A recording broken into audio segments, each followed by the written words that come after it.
Muy buenas a todos, enviciados y enviciadas, ¿qué tal? ¿Cómo estáis hoy? Bienvenidos otro día más a Metal Gear Solid 5 de Phantom Pain. Como veis estamos ya con una misión elegida, se trata de la misión 29, que era la que tocaba para hoy. Pero gente, os tengo que comentar una cosa. Grabé este episodio ayer, ¿vale? Lo subí, no sé si se me bugueó YouTube o qué, empezó el vídeo a procesarse. Al yo entender que el vídeo ya se había subido, borré el vídeo de mi ordenador y luego no sé por qué ha dado error en YouTube y se ha perdido el vídeo, ha sido una putada. Lo bueno es que este juego, a pesar de tener autoguardado, te deja repetir las misiones, entonces vamos a repetir la misión. Para poneros en contexto, recordáis, ¿no?, que rescatamos a Code Tucker, nos montamos en el helicóptero y ahí se quedó el capítulo anterior, ¿no? Pues bueno, le he dado a iniciar la siguiente misión, la número 29, estaba aquí equipándome. Y os voy a contar cómo lo hice la otra vez, ¿vale? Lo voy a hacer exactamente igual. Elegí de compañero a... ¿dónde está? Al Diamond Walker, porque... vale, los ajustes están bien. Porque no sé si veis lo que pone debajo del título de la misión: derrotar a los Skulls, ¿vale? A los cráneos. Yo pensaba que iba a ser súper complicado y en realidad es facilísimo. Me da mucha rabia, tío, porque lo saqué a la puta primera. Fue de las pocas misiones que conseguí hacer a la primera y se me ha borrado el vídeo. Pero bueno, no pasa nada, la vida continúa. Vamos a ir cuanto antes, venga.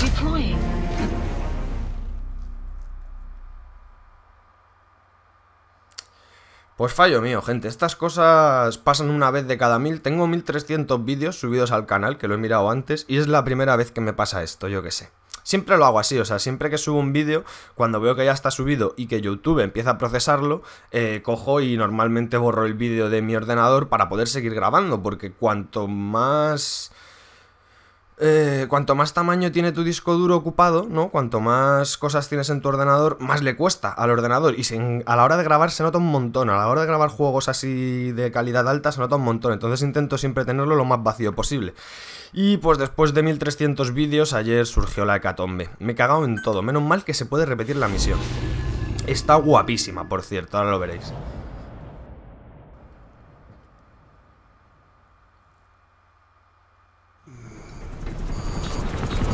Out ahead! It's them.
Like you're surrounded by mist. The support chopper can't get close to your position right now.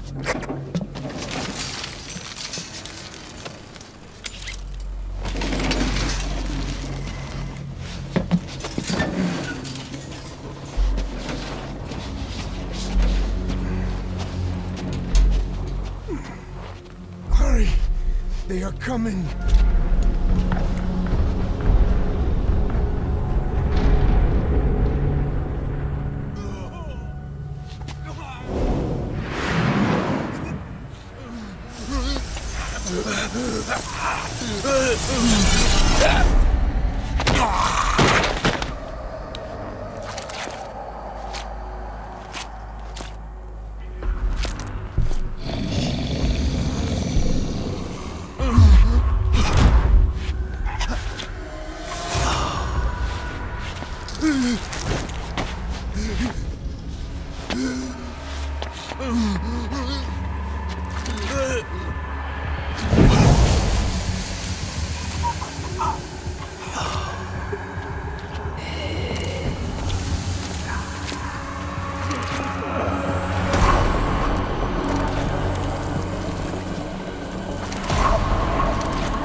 We are their quarry.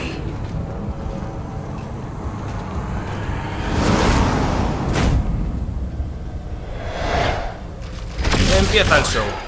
So that misses their work. We won't be able to send in another chopper for now. Boss, you need to eliminate the star. Careless code talker. Vale, podemos quedarnos a pelear contra ellos, aunque lo más sencillo, que es lo que hice en mi primer intento, pues vienes, coges el Diamond Walker, si es que te dejan, claro, y rápido a patinar. Vamos a esperarnos un poco para recuperar vida. Y ahora esto con el Diamond Walker es una, vamos, una gozada.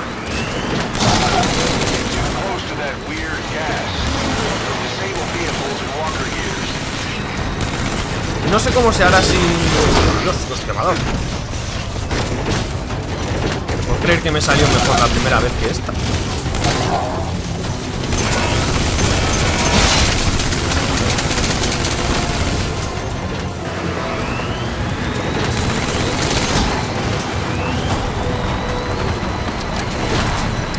Pues aquí básicamente lo que me acabé dando cuenta luego, lo comenté en el capítulo este que os digo que se ha borrado, es que en realidad, o sea, yo me pensaba que había como tres tipos, ¿no? De skulls. Los que aparecen en los primeros capítulos, las francotiradoras estas y luego los tíos de piedra. Pues resulta que los tíos de piedra y los del primer capítulo son los mismos skulls, son la unidad parásito, ¿vale? Me está costando un montón esta vez. Más que nada porque no me los encuentro, solo veo soldados. No sé dónde están los skulls.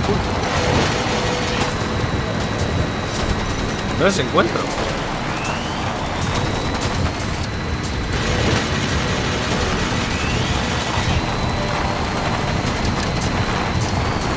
Mira, por ahí hay uno.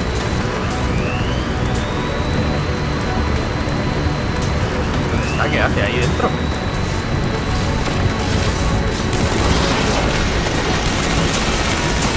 Ahí le hemos quitado su armadura. Vamos a por este, focus a este tío. Vale, ya está inutilizado. ¿Qué le ha pasado? Ya creo que me han roto el Walker Gear. Pues la otra vez no me lo rompieron, ¿eh? No sé por qué se ha bajado. Mira, son super trolls.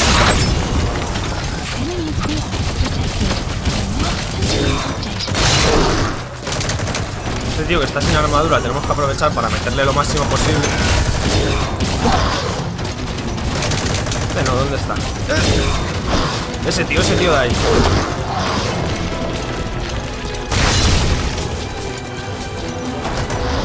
Cabrón. Toma el puñetazo.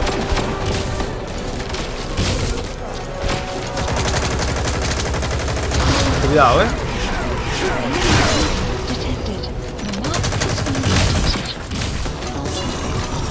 Voy a empezar con los misiles. Se os va a acabar la tontería, amigos. ¡Hala! ¿Quién quiere más? El Walker no funciona, no tiene el símbolo del compañero. Hostia, que me ha explotado mi propio misil, tú. Voy a morir. Madre mía. Lo hice mejor la primera vez que jugué la misión que esta vez. No me jodas, qué mala suerte. También es que me parece que la otra vez me vine con una escopeta. Pues que era la leche, la escopeta. Y no me rompieron el Walker Gear.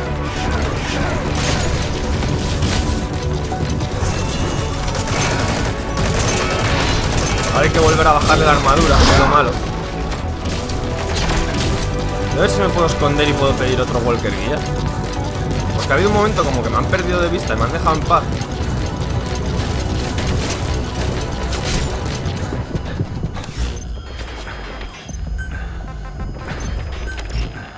Despedimos a The Walker.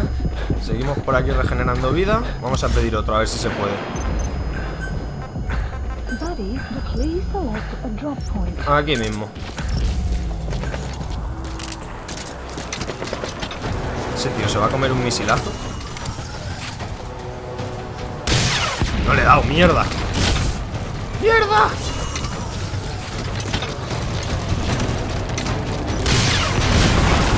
Ya, coño, ahí sí que le he dado. Madre mía.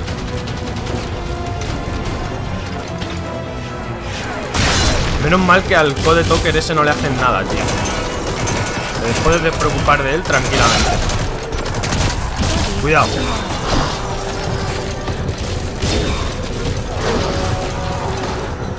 Patina, patina, patina, patina. Bien. Venir aquí.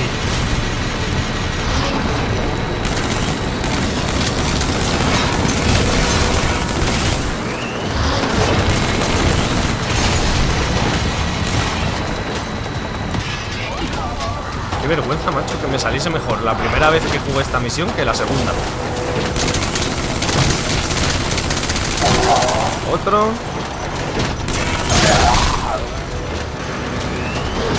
Hola.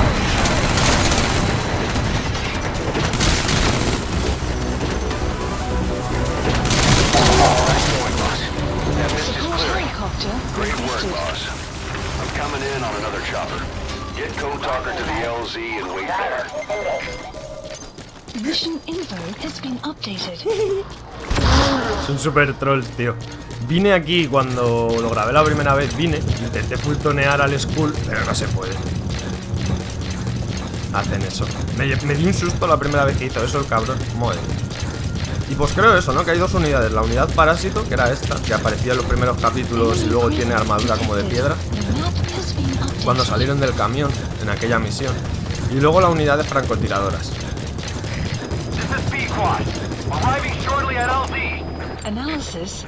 Bueno, el tío en sí es un mierda, pero vamos a fultonearle, ¿no? Pobre hombre. No le vamos a dejar aquí, ¿no? Viejo, ven aquí. Support helicopter has arrived. He's coming too.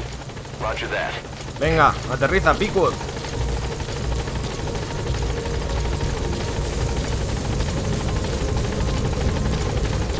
What? Get in, boss.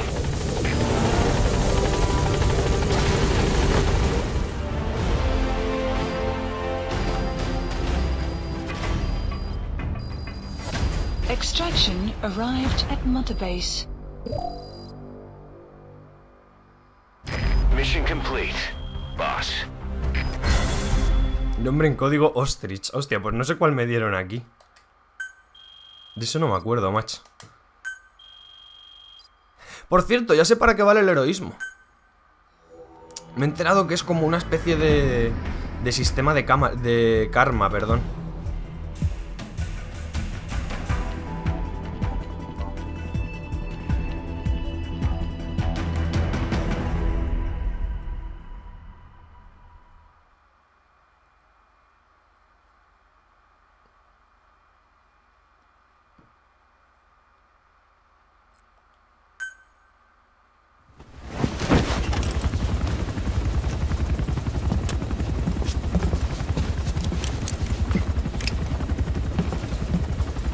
Skullface is no longer in Africa. The nuclear test was a success. Now they turn their knives on me. Satellites didn't read any test. Neither did seismometers. The detonation test took place 5 years ago in the southern Indian Ocean. The final test was the opposite, to prevent detonation. You mean? Skullface plans to sell nuclear weapons that he retains control of. It's not like hawking small arms to militias. Indeed. He plans to avoid detection by exporting minerals containing tiny amounts of uranium in the form of metallic archaea. Once on site, the metallic archaea enrich the uranium and weaponize it.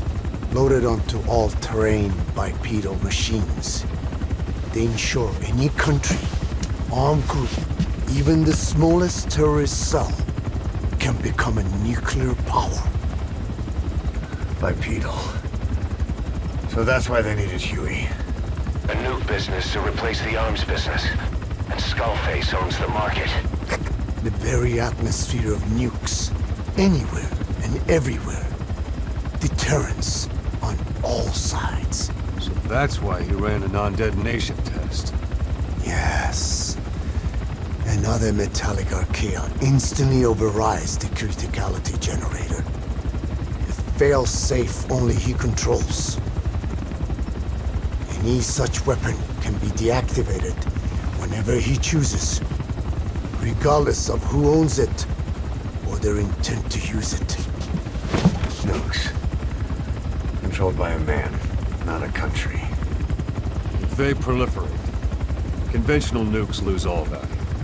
Political, military, and economic. The two superpowers become powerless.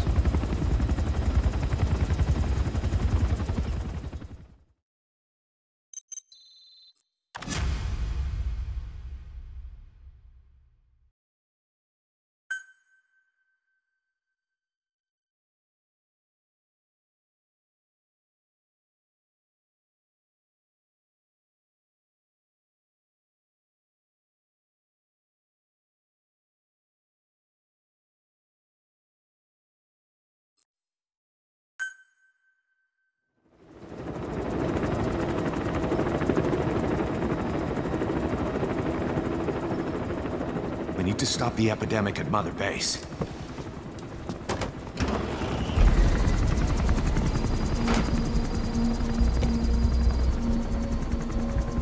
About the pathogen spreading through Mother Base, what's your opinion? Textbook symptoms of vocal cord parasite infestation. And judging from this casualty list, it is the Kikongo strain. Meaning, a breed of parasite that triggers symptoms upon detecting pronunciation specific to Kikongo.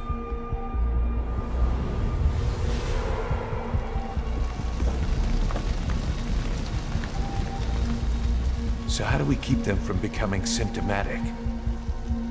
Use this. A type of Wolbachia, introduced to a sample of the parasite.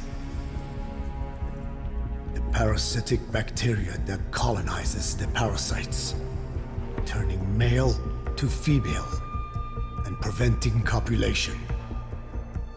You must cultivate more.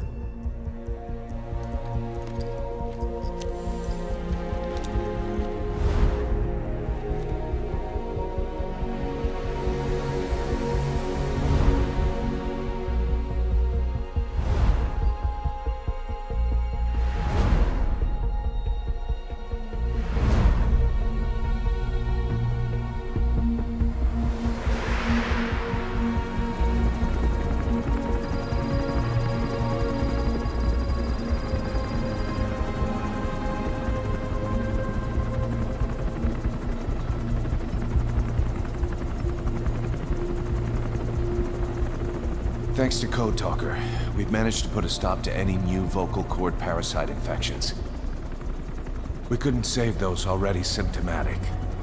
but everyone who survived has been released from the quarantine platform.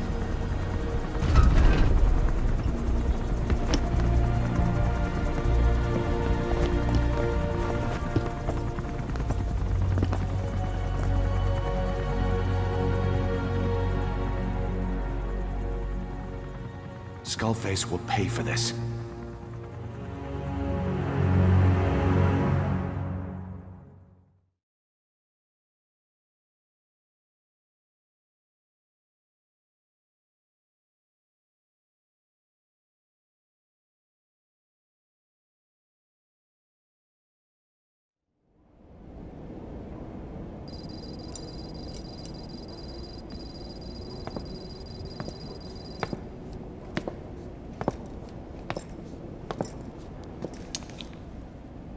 Again with the truth serum?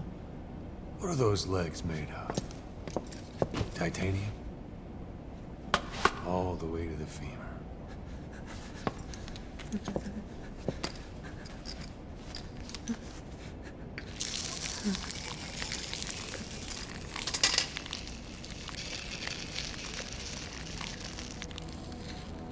Metallic archaea.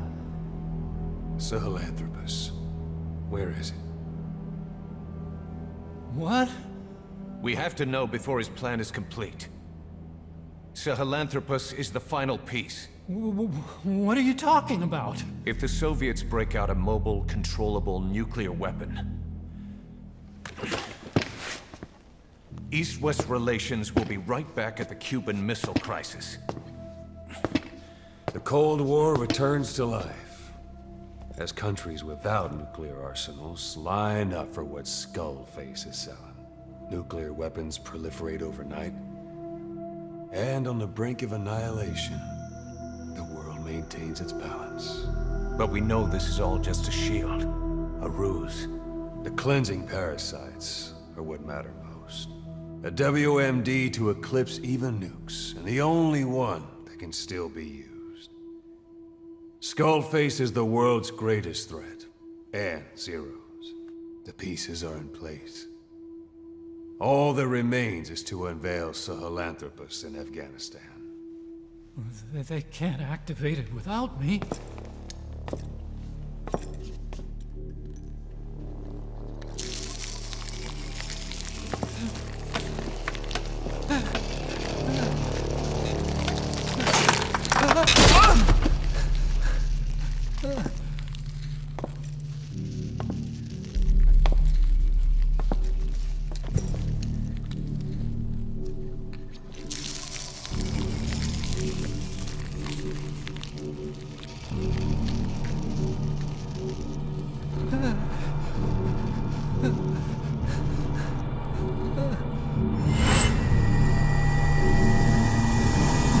Okay, B-Zero.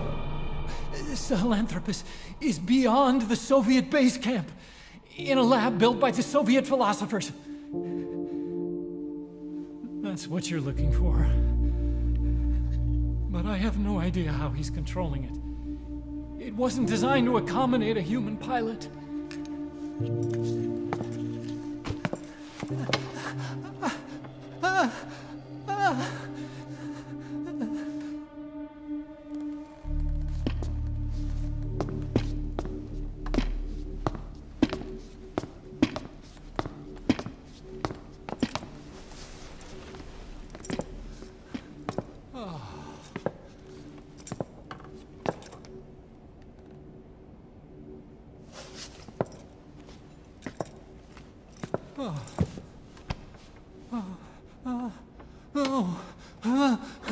No! No! Wait!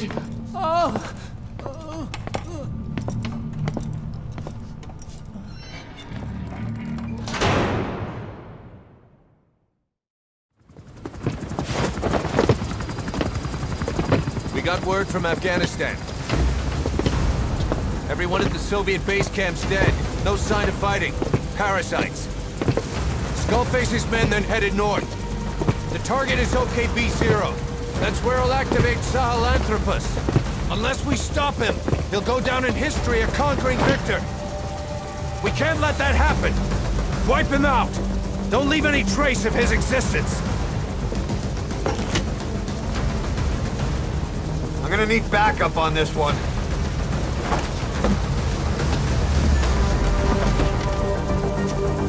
You'll rendezvous on site.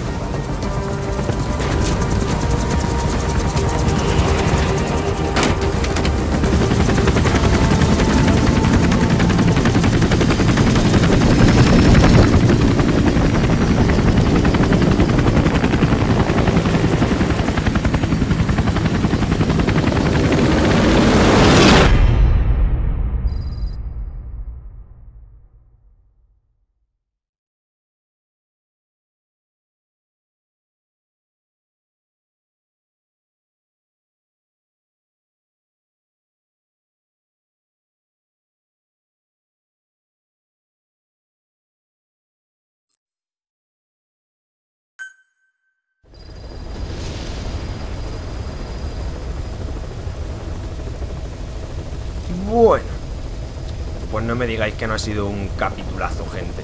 Bueno, como habéis visto, aquí han ocurrido un montón de cosas, ¿vale? De las que yo al principio no me di cuenta. Y es que esta última cinemática me mosqueó mucho, porque ya sabéis que yo vengo todo el juego quejándome de que, pues como que la figura del villano Ocelot de todos los anteriores juegos, como que aquí se pasa por alto y te presentan a un Ocelot, bueno, que ni es bueno ni es malo, ¿no? Simplemente está ahí. Y aquí de repente como que el juego quiere decirte ya por primera vez, Ocelot no es tan bueno como parece, ya habéis visto lo cruel que puede llegar a ser. Y claro, yo me quedé así pensando, digo, joder, ¿y por qué justo ahora el juego quiere hacerme pensar que Ocelot es malo? Y es que si te paras a pensarlo, habrá mucha gente que no se haya dado cuenta de esto. Y es que en realidad no ha hecho nada malo Ocelot, o sea, no hay nada que le podamos reprochar. Vamos a ver. A mí el que me empezó a mosquear en esta cinemática es el señor Huey, o Huey, o como lo queráis llamar. Y es que el tío, pues yo siempre he pensado que es demasiado tonto, ¿no? Como para ser malo. Pero fijaros, daros cuenta de una cosa, y es que el tío le han estado torturando y el tío ha estado ahí aguantándose hasta que ya ha habido un momento que se iba a mear en los pantalones y ya ha dicho, oh, cabecero, no sé qué, no sé cuántos, tal, y ha soltado la información. Y claro, yo ahí me quedé rayado diciendo, coño, ¿y desde cuándo te interesa? ¿Por qué a este señor le interesa escondernos información? El tontito Huey Emmerich, ¿eh? Ojo a eso. Más cosas. En este capítulo, bueno, ya sabemos cómo va el tema de la infección, de la cuarentena, ya sabemos que podemos estar tranquilos, ¿no? Porque ya se ha solucionado la infección, al menos eso ponía en los subtítulos de la cinemática. Luego ya por fin descubrimos que la paranoia máxima, y es que el virus se traspasa a través de los idiomas, en más concreto esta cepa es por hablar el idioma kikongo. Y luego aquí lo que no ha salido es que me desbloquearon un montón de casetes, ¿vale? Los cuales decidí, en este capítulo escuchamos 4 y decidí que en el siguiente escucharíamos otros 4, el siguiente aún no lo he grabado. Entonces lo que vamos a hacer es escuchar casetes, ¿vale? A ver... Me acuerdo perfectamente de los que escuchamos en este capítulo. Me acuerdo que escuchamos los parásitos de las cuerdas vocales 1 y 2. Son bastante largos, ¿vale? Luego nos desbloquean el de Sahelanthropus, que yo me quedé flipando, pero ese lo escucharemos en el capítulo de mañana, ¿vale? Es que estas cintas duran mucho, así que las voy a poner cuanto antes porque sueltan un montón de información acerca del virus. Yo ya las he escuchado, ¿vale? Avisados estáis. Están muy chulas. About the pathogen spreading through Mother Base. You've seen everything we've got on the outbreak. What's your opinion? Textbook symptoms of vocal cord parasite infestation. And judging from this casualty list, it is the Kikongo strain, meaning a breed of parasite that triggers symptoms upon detecting pronunciation specific to Kikongo. So our Kikongo-speaking staff are at risk? Quite so. He's right. All the victims do speak Kikongo. So they can survive if they just use another language? There is no guarantee. You're only dealing with the Kikongo strain. Other language strains may be present. You well know he was teaching them languages from all over the world. The Devil's House. Nzoya Bandia Bulu.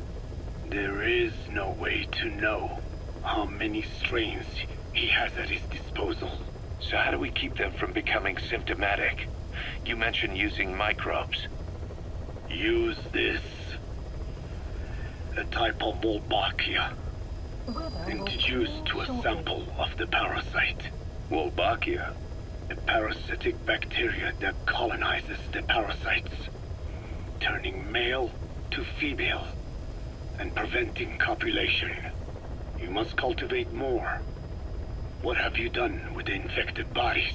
Cremated to stop the spread of infection, but we did keep a few for study. Good.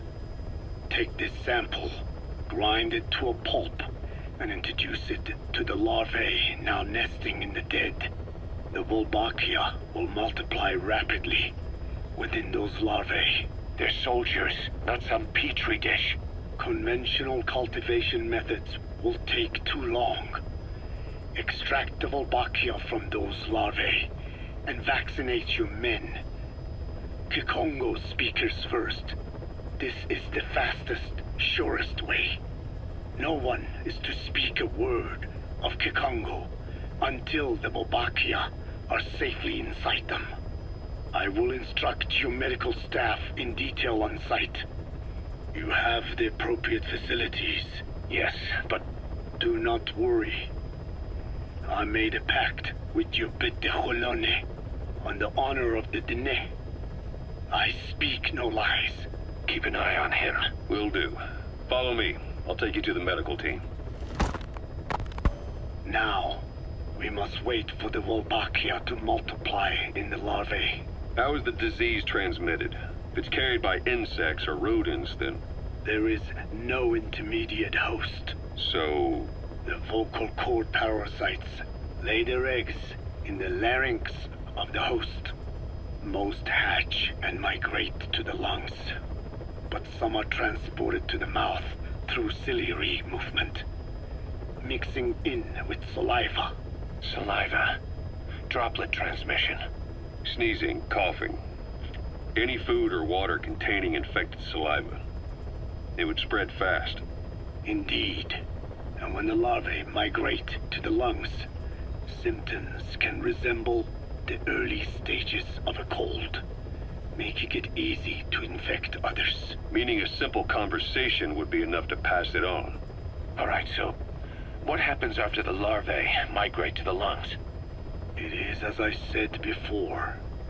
They mature by feeding on alveolar tissue. It is only then that noticeable symptoms appear in the host.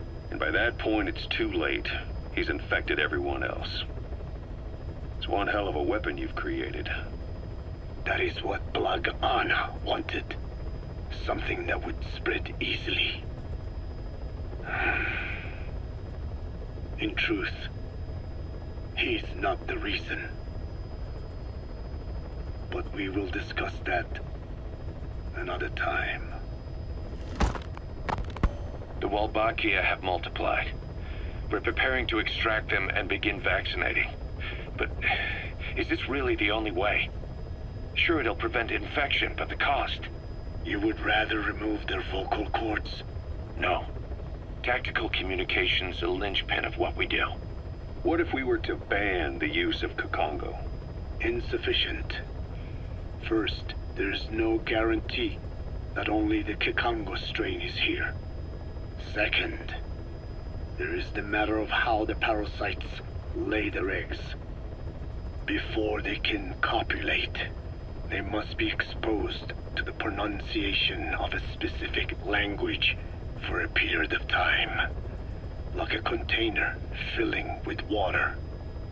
But the duration between when the container is full and when the copulation actually begins varies from case to case.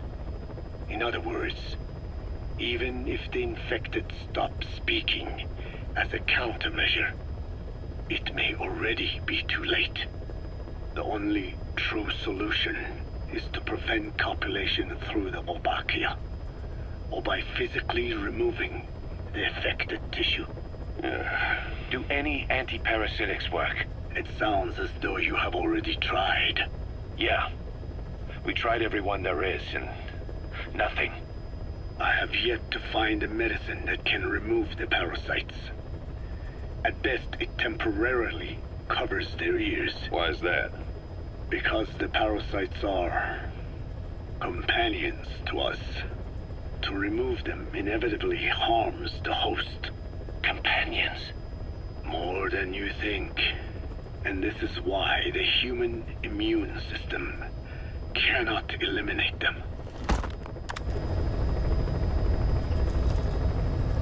Pues ya sabemos un montón de cosas acerca de la enfermedad. La verdad es que es una paranoia realmente interesante. O sea, un 10 para los guionistas que se les ocurrió esta especie de virus inventado, ¿no? Que se contagia a través del idioma. Es muy extraño, la verdad. Primero se te agarra las cuerdas vocales y luego se te agarra a los pulmones.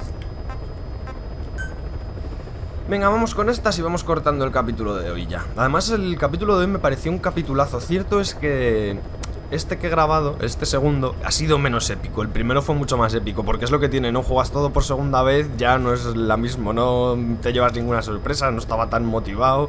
Y sobre todo que la otra, tío, me salió muchísimo mejor. Pero es un capitulazo, digo, porque ha tenido acción, que ya tocaba, acción de la buena.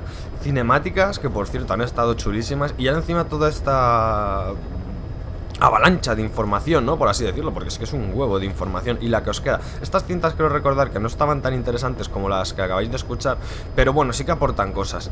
Sobre todo lo que van a hacer estas cintas es ampliar la información de la cepa. Nos va a contar todo lo que sabe Code Talker. Así que venga, vamos al lío. We've inoculated the staff with Wolbachia to keep them from becoming symptomatic. That should also contain the infection.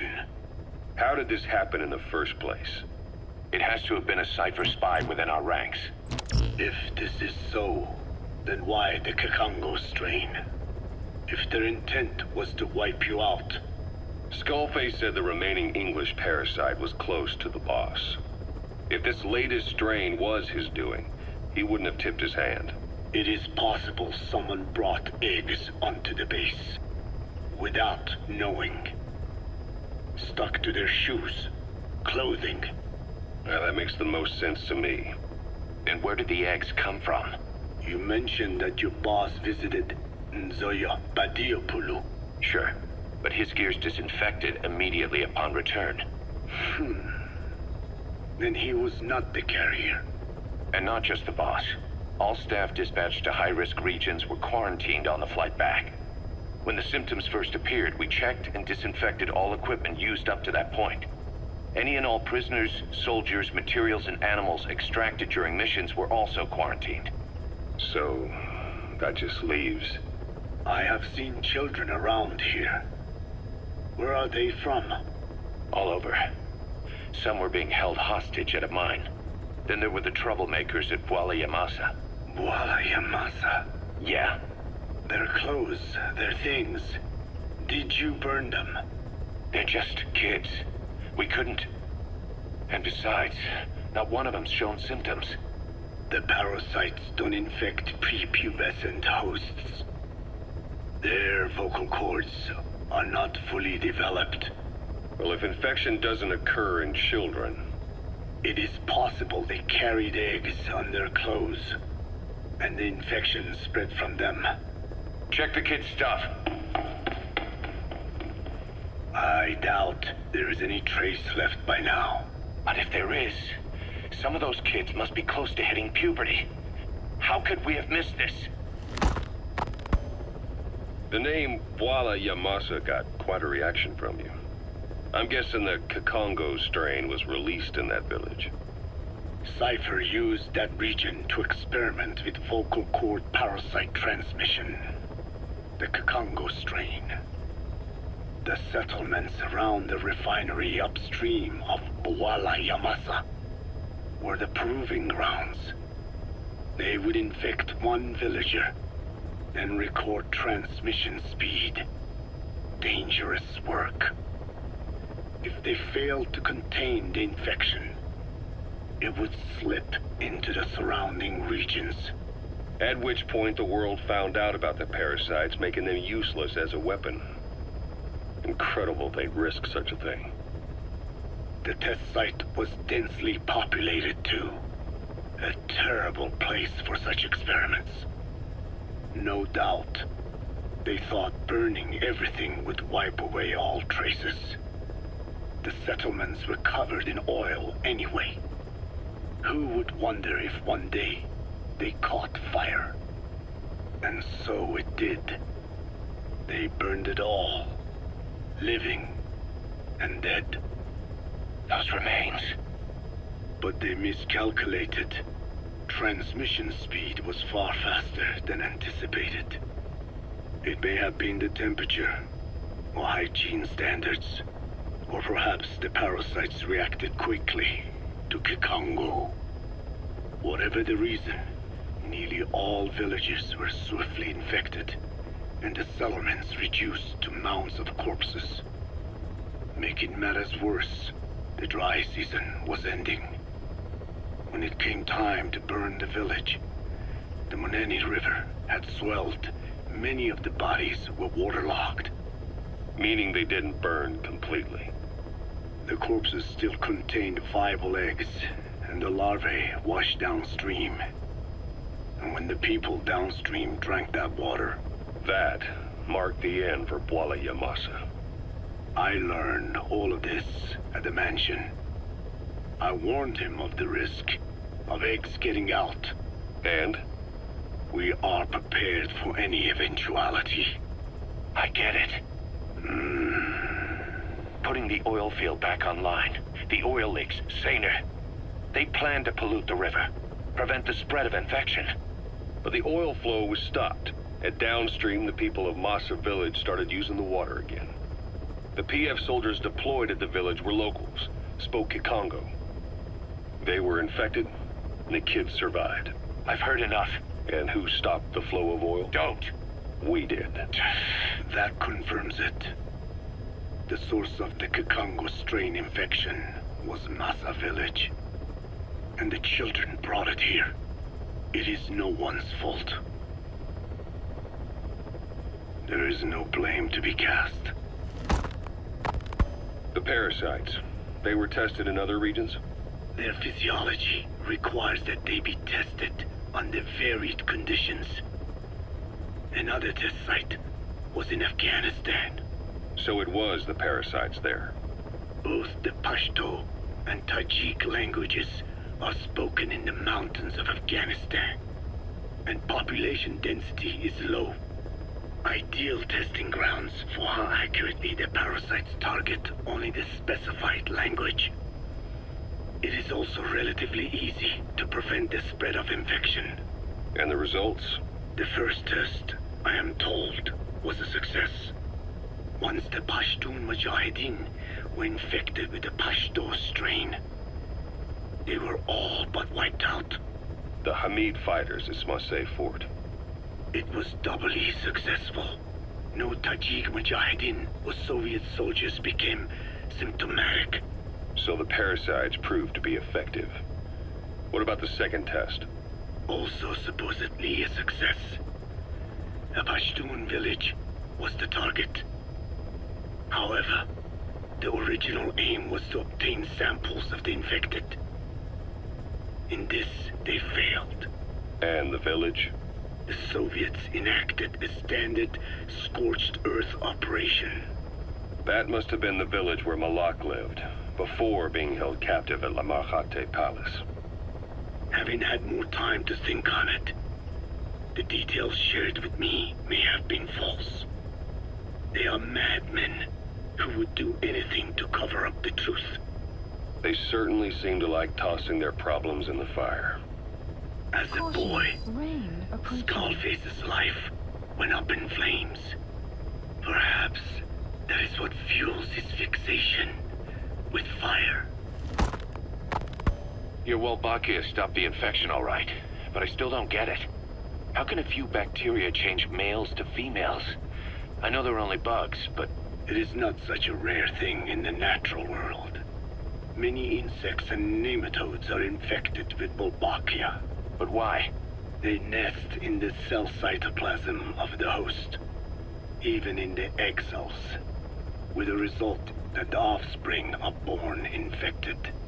Mother-to-child transmission.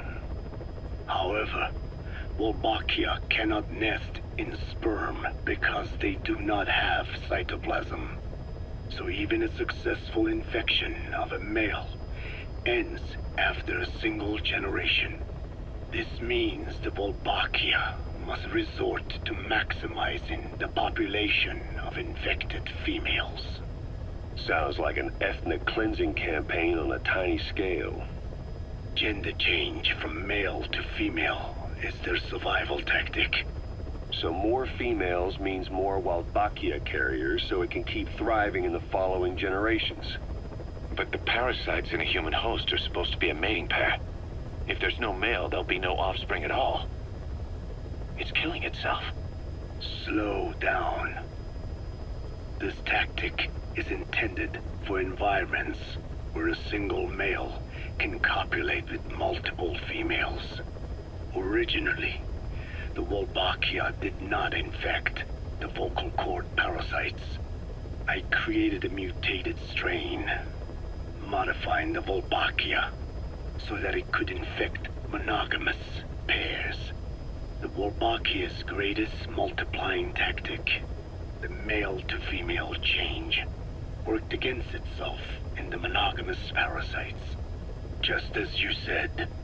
Then, I performed repeated selection of Wolbachia strains until I achieved 100% certainty of male-to-female conversion. Creating female-female pairs, unable to reproduce. And you say the Wolbachia affects the host of the host, that is, us, cutting off our means to reproduce? It is almost certain. Of course, we will not turn female. After all, mammals possess no natural gender-changing function. But some Wolbachia strains can cause cytoplasmic incompatibility in the host. Is that some cell deformity? Put simply, it means the altered sperm of infected males kill the female's egg on contact. And that's happened to us? Yes. And yet, what occurs in humans is not just simple CI. To date, there are no cases of Wolbachia affecting humans. The fact that this strain causes this effect, is it the vocal cord parasite's affinity with humans? I do not know enough to say for sure. So the parasite warps the host. Reminds me of what Skullface said. It is the way of all organisms to create their own optimal environment. Just look at you and this base. Organisms that cannot do this are doomed to extinction. The difference with parasites is that their environment is another organism. That creates a connection between life and life. Parasitism, symbiosis, or death. In this way, the host too is challenged to adapt. Bueno, pues aquí sobre todo hay que quedarse, yo creo, con tres cosas. Yo me quedé con que ya se sabe cómo ya ha llegado la enfermedad a la Mother Base. A primera vista parece ser que con los niños. Luego ya también sabemos cómo funciona el método de joderte la vida. Básicamente es una bacteria que se aloja en tus cuerdas vocales, de ahí pasa a los pulmones y lo que hace es reproducirse los machos con las hembras, cada vez tienes más y acabas, pues ya habéis visto el resultado, ¿no? La única manera de detener el virus, bueno, el virus ha dicho que no se contagia de padres a hijos, que no puede viajar a través del esperma, no sé qué polladas ha explicado ahí de citoplasmas o no sé qué historia.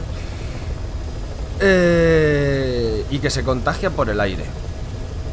Luego la única forma de erradicarlo, al menos es lo que van a entender, es no puedes acabar con la víctima. O sea, imaginaros que ahora Big Boss está contagiado, aunque le mates, el virus va a seguir en su cuerpo y puede contagiarse a cualquier persona que se ponga en contacto con él.